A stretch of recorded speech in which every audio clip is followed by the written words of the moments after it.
Free speech has never been so at risk as it is now, Nigel Farage has said, because this time its opponents are highly organized and their networks are putting pressure on anyone questioning the tactics of far-left movements like Black Lives Matter.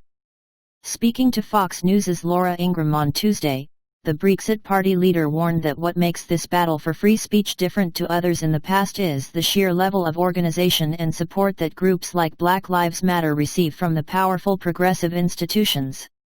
Black Lives Matter is backed up, of course, by other organizations like Media Matters.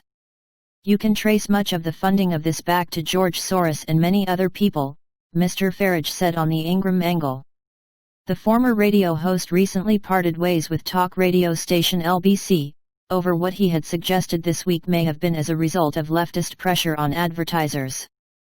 Mr. Farage told Ingraham that this tactic has become a tool in silencing those who question far-left orthodoxy in the media.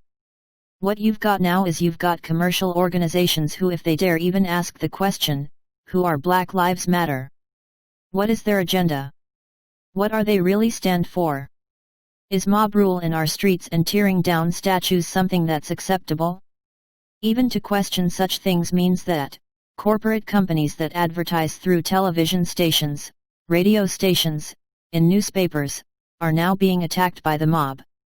They'll get hundreds of thousands of emails from people saying, "We'll never buy your product again if you continue to advertise with this media organization."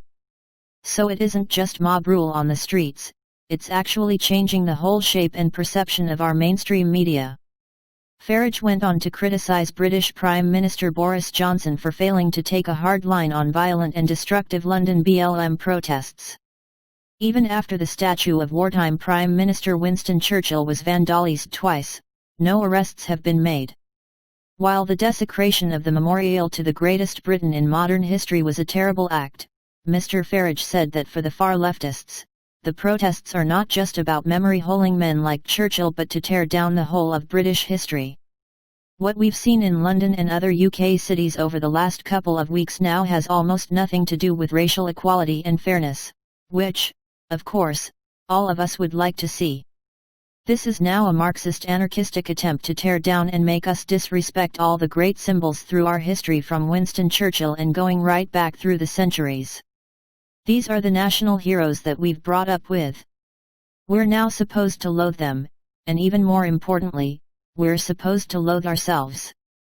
This is about fundamentally changing the whole of our society. It must be resisted.